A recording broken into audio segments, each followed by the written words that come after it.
देखिए, मीटिंग में क्या हुआ ये गोपनीय है और उसके ऊपर सिर्फ कांग्रेस के अध्यक्ष या राहुल जी बात कर सकते हैं, तो उस पे मैं बिल्कुल भी I will not divulge on that.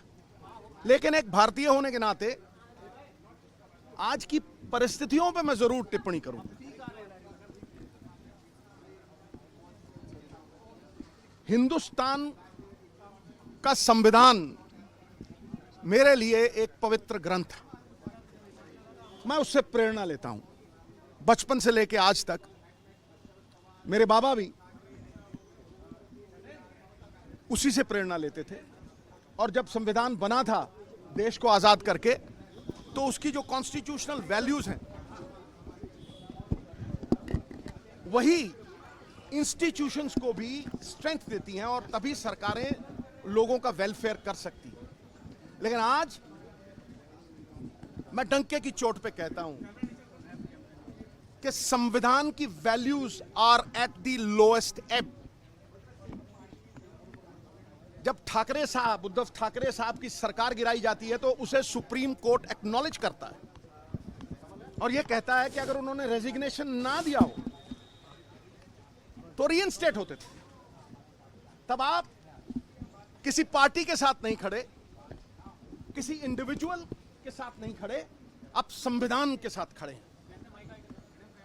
जब छोटी छोटी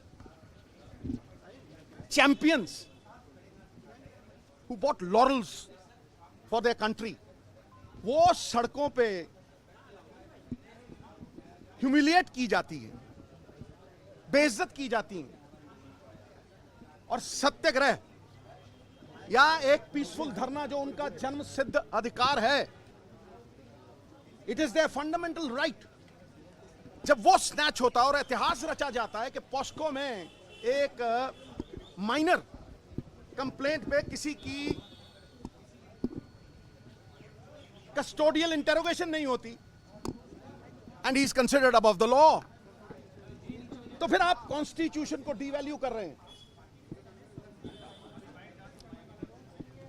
उसके साथ बड़ा मुद्दा यह भी है कि आप सिर्फ कॉन्स्टिट्यूशन को डीवैल्यू नहीं कर रहे, आप इस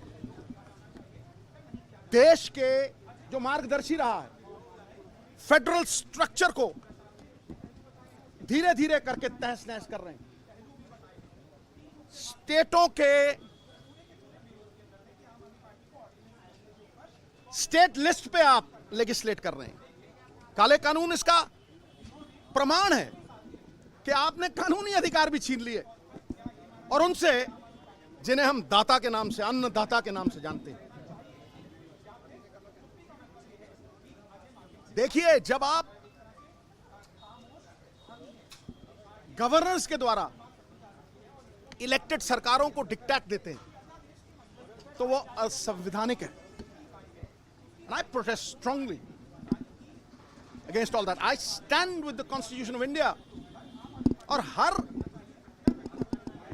बंदे को पार्टियों से ऊपर उठ के अपने देश के साथ, अपने स्टेट के साथ खड़ा रहना चाहिए भाई। जब सच की आवाज दबाई जाए, जब सिर्फ एक पक्ष की सुने, तो फिर जो इंस्टीट्यूशंस कॉन्स्टिट्यूशन की वैल्यूज से ताकत ड्रॉ करती हैं और लोगों की भलाई के लिए आती हैं, they have been subjugated and pummeled into submission. फिर न्याय, इक्वालिटी, फेयर इलेक्शंस, ये सब शक और शुभा के घेरे में आ जाते हैं। ऐसा नहीं होना चाहिए, क्योंकि जब डेमोक्रेटिक प्रिंसिपल्स ही नहीं रहे तो फिर सवाल क्या है कि लोगों की ताकत लोगों तक पहुंचे, फिर वो चंद लोगों तक सीमित रह जाती है। इसलिए संविधान हो या फेडरल स्ट्रक्चर ऑफ इंडिया हो, देशों की, और देखिए ये जो सेंटर है ये काफी सूबे इकट्ठे होकर बनाते हैं अखंड भारत जी।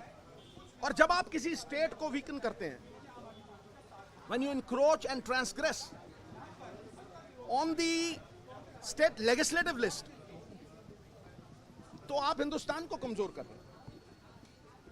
Selfish vested interests cannot override the interest of the country.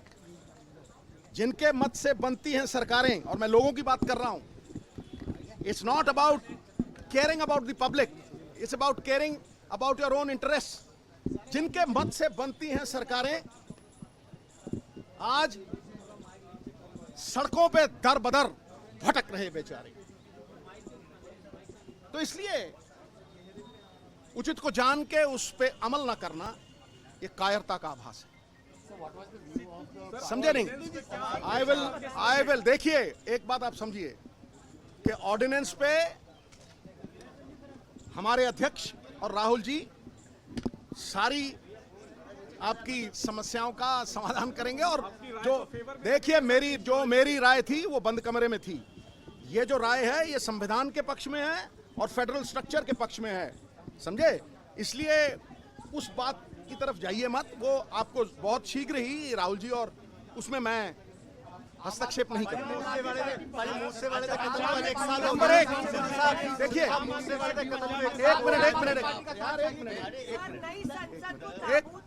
एक मिनट ये भी देखिए, आप भटकाइए मत मोहतरम। एक मिनट मैं कह रहा हूँ, सवाल एक ही ले सकता हूँ ना। देखिए, मैं 2024 के मैं आपको इतना कह सकता हूँ। क्या राय है? देखिए, नवजोत सिंह सिद्धू देखिए, पंजाब में जिस तरह से आम आदमी पार्टी ने कांग्रेस को हराया, दिल्ली में देखिए, जिस तरह से हराया, क्या आम आदमी पार्टी के साथ 2024 में गठबंधन होना चाहिए या नहीं चाहिए? देखिए, एक बात आप समझ लीजिए कि विचारिक मतभेद जहां हो वहां अलायंस नहीं होती गुरु, समझे नहीं? तो इस बात पे मैं बहुत साफ हूं कि मेरी लड़ाई सत्य के पथ की है। जहां द्वंद्व होता है मैं सत्य के रास्ते पे चढ़ता हूं और वहीं चलता हूं। When in doubt I walk straight and I do not compromise on moral values. आज moral values जो हैं they are at the lowest ebb because democratic values have been dismantled. जब कोई 323 में